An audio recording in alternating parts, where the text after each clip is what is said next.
In today's video, I'm going to teach you how to disable Personal Vault in OneDrive.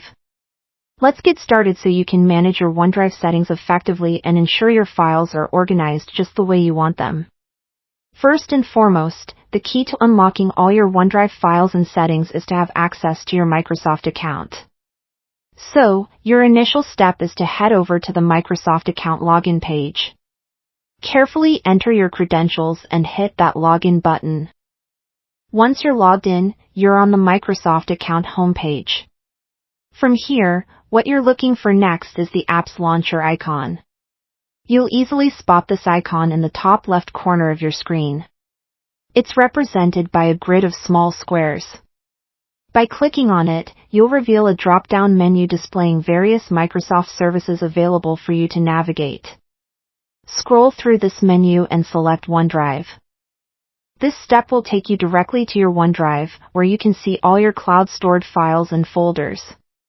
Now that you're inside your OneDrive, we can initiate the process of disabling your personal vault. Start by locating the settings icon, which is easy to identify as a gear symbol. You'll typically find it at the upper right-hand side of the interface.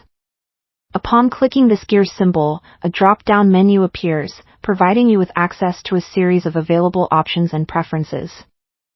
From this list, look for and select the Options feature. The Options menu is essential because it's where you can manage and tailor specific settings related to your OneDrive account. Within this menu, scroll to find a section labeled Personal Vault. Here, you manage the storage space equipped with enhanced security features geared to protect your sensitive data. Usually, in this section, you'll find an option that says Disable Personal Vault. If your vault is active, this option should be apparent. It might be hidden depending on your account's current settings, but it's generally easy to spot if the vault is presently active. Selecting this option will prompt a confirmation message.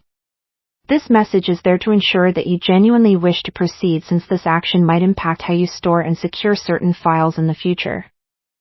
There will be a confirmation button available for you to click, confirming your decision to disable the personal vault. Now, keep in mind that some accounts might require additional verification steps. This is an added security measure to protect your user integrity when making notable changes. If prompted, simply follow through with the verification steps given. And there you have it. You have successfully disabled the personal vault in OneDrive. It's quite a straightforward process, giving you control over how you manage and store your files in the cloud. Thank you for watching, and I hope this guide was helpful to you.